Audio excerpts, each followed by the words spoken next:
Liberal demokrasi itu adalah sistem demokrasi di mana ya ada partai politik, ada pemilu, ada hal-hal yang dihubungkan dengan partai demokrasi, tetapi tidak ada perlindungan terhadap kaum marginal.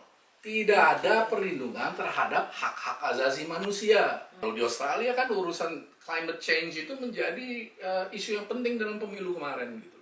Di Indonesia mana ada climate change menjadi isu dalam pemilu.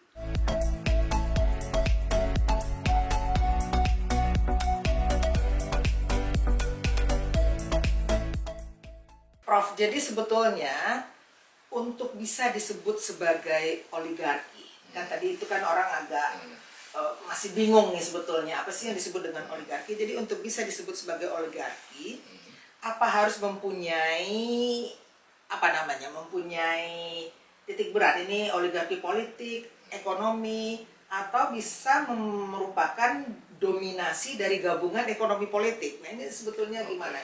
Jadi dalam konseptualisasi kita itu, karena kita menganalisa di level struktural, kita menganggap oligarki itu sebagai suatu sistem kekuasaan di mana kuasa politik dan ekonomi itu berfusi. Bagaimana dia berfusi itu bisa direpresentasikan dengan cara yang berbeda-beda di level analisa yang lebih rendah. Jadi bisa aja sebetulnya kalau kita bicara tentang bagaimana fusi itu terjadi, bisa dalam bentuk misalnya aliansi politiko, birokratik, dan bisnis besar. Dan itu terutama yang menjadi pusat perhatian kita sih sebetulnya. Aliansi antara kepentingan politik, birokrasi, dan bisnis besar.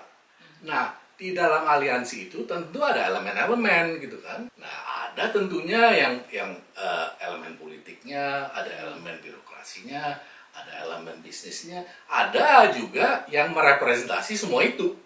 Jadi apakah orang bisa disebut oligarki kalau dia hanya memenuhi elemen politik saja atau elemen ekonomi saja? Bisa kalau dia bagian dari aliansi-aliansi yang menopang struktur oligarkis tersebut.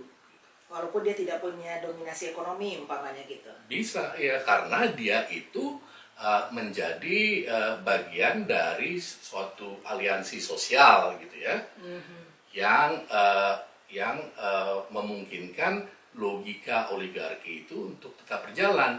Nah, logika oligarki itu berkaitan dengan yang kita sebut sebagai kapitalisme predatoris. Kapitalisme predatoris itu kurang lebih adalah begini, kurang lebih ya secara simple gitu adalah suatu sistem di mana ya mereka yang mempunyai kuasa dan akses kepada institusi dan sumber daya publik menggunakannya untuk akumulasi privat. Oke, itu dari politiknya. Tapi bisa sebaliknya nggak dari ekonomi? Ini kan katanya ini kan orang yang menguasai akses ekonomi, itu dia kan tidak menggunakan ini publik kan, fasilitas publik. Nah, di dalam let's say secara kasat mata kan orang nggak melihatkan bahwa ini pure dia sebagai bisnis mengakumulasi ekonomi. Nah ini bisa juga nggak dia disebut itu? Kalau dia akumulasi privatnya tidak menggunakan akses dan kuasa terhadap institusi dan sumber daya publik, dia tidak bagian dari oligarki. Tapi hampir semua modal besar di Indonesia dalam sejarahnya berhubungan dengan ranah politik dan birokrasi. Ketiga ranah itu hampir tidak terpisahkan dalam sejarah Indonesia. Atau mereka justru besarnya karena fasilitas-fasilitas publik yang diberikan. Iya, kalau kita mau menganalisa secara sejarah gitu ya, taruhlah saya nggak usah terlalu jauh ke belakang lah ya, kita mulai dengan Orde Baru aja gitu ya. Apa ada konglomerat yang lahir bukan karena dia adalah bagian dari aliansi politik birokratis bisnis? Apakah ada? dia semua mendapatkan fasilitas negara berupa subsidi, berupa preferential treatment, ya, berbagai fasilitas, monopoli, dan macam-macam gitu ya. Apakah itu bisa dikatakan bahwa dia besar lewat pasar bebas, mekanisme pasar bebas? Nggak ada itu hampir. Ya, proteksi monopoli. Proteksi ini ya, buku betul. Yang menarik dari Prof. Fedi dengan Prof. Richard Robinson justru menjelaskan itu ya anatomi dari bisnis-bisnis konglomerat terutama zaman Orde Baru itu keren dan harus dibaca. Dan yang kami kemukakan juga adalah setelah jatuhnya Orde Baru dan munculnya reformasi, logika itu sebetulnya tidak berubah. Jadi salah satu tesis kita, dan menurut saya baru belakangan disadari oleh orang, jadi 10 tahun, 15 tahun terlambat, adalah bahwa oligarki bisa berdampingan dengan demokrasi. Oligarki itu tidak harus hanya dibesarkan oleh suatu sistem yang otoriter seperti Orde Baru. Ternyata di dalam demokrasi, oligarki itu juga bisa bertahan dan berkembang. Apakah jangan-jangan kita klaim demokrasi, tapi sebetulnya praktek-prakteknya sama aja dengan yang terjadi waktu zaman Orde Baru? Menurut saya, pandangan seperti itu ada bahayanya juga, dalam arti menafikan perubahan institusional yang cukup penting terjadi, dalam arti sekarang ada pemilu gitu ya. Dulu pemilunya kan semuanya sangat diatur oleh negara. Untuk waktu yang cukup lama ada kebebasan pers yang semakin sekarang sempit. Kebebasan berorganisasi sekarang lebih besar daripada zaman Orde Baru. Dan semua itu menurut saya adalah hal-hal yang pantas dicatat sebagai perubahan. Namun adanya hal-hal tersebut ternyata tidak menjadi batu sandungan gitu untuk tetap berkembang dan berjayanya oligarki. Bahkan oligarki itu menggunakan institusi-institusi demokrasi untuk kepentingannya sendiri.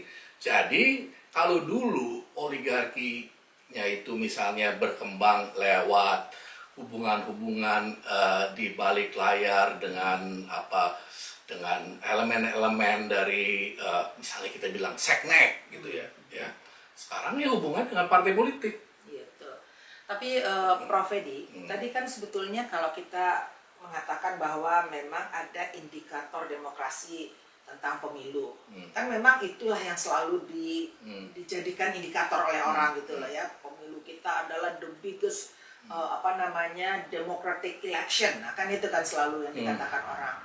Tapi kan sebetulnya juga kalau kita hanya indikatornya hanya itu yang kita jadikan indikator, buktinya sekarang Indonesia indeks demokrasinya kan merosot terus gitu loh. Jadi apakah memang ya banyak orang juga mengatakan bahwa ini sekarang sebetulnya sudah mulai. Nah, jadi menurut saya dari awal orang salah di dalam menganalisa Indonesia. Oke. Jadi saya ingat 98-99 itu saya ikut dalam berbagai pertemuan dengan lembaga-lembaga internasional yang berbicara tentang good governance, tentang sistem elektoral yang paling baik, bagaimana bikin partai politik yang baik. Dan terus terang saya keluar dari pertemuan-pertemuan tersebut dengan pikiran bahwa orang-orang ini semua tidak berpijak pada realitas. Oke. Mereka bicara tentang transisi demokrasi, konsolidasi demokrasi, deepening demokrasi, dalam cara yang sangat linear, gitu ya, dan deterministis sebetulnya. Yang saya dan Robinson itu kemukakan adalah bahwa demokrasi itu jenisnya macam-macam loh, gitu. Ya, jadi tidak semua demokrasi itu adalah mengambil bentuk misalnya demokrasi yang Anda lihat di Eropa. Eropa juga bentuk demokrasinya macam-macam, Amerika gitu ya. Ini hasil demokrasi di masing-masing tempat itu adalah hasil dari pergumulan kepentingan yang menyejarah gitu. Di Indonesia, karena nggak ada kepentingan-kepentingan kuat yang dapat menghasilkan misalnya sosial demokrasi ala Eropa Barat, mimpi untuk bilang bahwa kita akan jadi social democracy dari awal gitu. Jadi saya dengan Robinson dari awal udah mengatakan bahwa demokrasi di Indonesia itu sifatnya iliberal. Nah, baru sekarang orang mulai ngomong tentang iliberal, padahal kita udah ngomong dari kapan-kapan gitu loh. Iliberal demokrasi itu adalah sistem demokrasi di mana ya ada partai politik, ada pemilu, ada hal-hal yang dihubungkan dengan karakter demokrasi, tetapi tidak ada perlindungan terhadap kaum marginal. Tidak ada perlindungan terhadap hak-hak asasi manusia. Tetap terjadi marginalisasi sosial ekonomi yang sistematis tanpa adanya perlindungan sistem hukum gitu ya. Dan dari awal kita bilang bahwa itulah yang sangat mungkin akan berkembang di Indonesia. Dan ternyata begitu. Di Australia lah iya, contohnya. ada gerakan perempuan juga gitu ya. Ada gerakan civil society. By the way, nggak semua civil society itu pro demokrasi loh gitu ya. Tapi ada bagian-bagian dari civil society yang mempunyai kepentingan untuk membatasi sepak terjang mereka itu dan mempunyai tingkat keberhasilan yang lumayan lah gitu ya. Nah di Indonesia walaupun belum tentu berhasil secara penuh juga gitu ya. Tapi di Indonesia itu nggak ada gerakan serikat buruhnya dari dulu berkembangnya terbatas walaupun sudah ada kebebasan berorganisasi. Gerakan lingkungan hidup juga cenderung tidak berhasil untuk mainstreaming lah ya diskursus lingkungan hidup. Kalau di Australia kan urusan climate change itu menjadi isu yang penting dalam pemilu kemarin gitu. Di Indonesia mana ada climate change menjadi isu dalam pemilu. Artinya harus ada kontrol sosial politik. Betul, gitu ya. Karena secara ekonomi kan nggak mungkin kelompok sosial punya kekuatan ekonomi, tapi kontrol politiknya harus jalan gitu ya. Karena kan nggak mungkin juga kita mengatakan oligarki itu berwajah humanis. Nah, itu oligarki itu harus dipaksa untuk berwajah humanis karena pada dirinya sendiri dia tidak akan gitu. Karena itu tadi bersifat predator. Nah, kalau begitu sebetulnya apakah mungkin kalau tadi kan kata Prof Edi nggak mungkin dia berwajah humanis, dia sendiri itu kan wataknya adalah watak predator. Tapi sebetulnya bagaimana kita bisa menciptakan agar oligarki ini juga bisa menjadi pendorong atau dia juga bisa membangun sistem-sistem untuk mendorong praktek-praktek demokrasi. Dalam arti tertentu, sebetulnya itu sudah terjadi. Dalam arti tertentu, tapi bukannya in the way that you mean. Karena apa? Sering dikemukakan bahwa ada bahaya militer masuk lagi dalam politik Indonesia. Dan bahaya itu memang selalu ada. Gitu.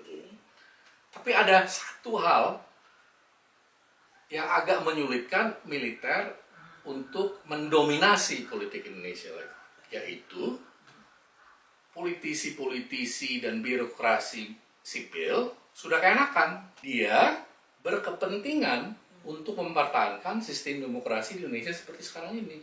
Karena dia itu bisa mempertahankan kekuasaannya lewat pemilu, lewat partai politik, dan sebagainya. Dan melakukan penjarahan lewat institusi-institusi tersebut. Kalau militer masuk, demokrasi dalam arti formal tersebut kemudian berkurang, kan hasil penjarahan mesti dibagi-bagi sama militer.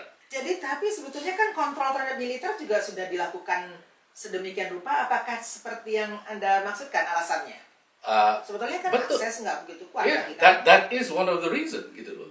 Ya, tapi yang terjadi adalah ketika bisnis-bisnis militer itu mundur dari sektor formal, gitu, terutama di masa akhir SBY kan ya, itu yang terjadi sekarang adalah bahwa bisnis militer itu bergeser kepada tingkat lokal, di mana komando-komando tingkat lokal itu menjalankan aliansi bisnis birokrasi sendiri-sendiri gitu loh.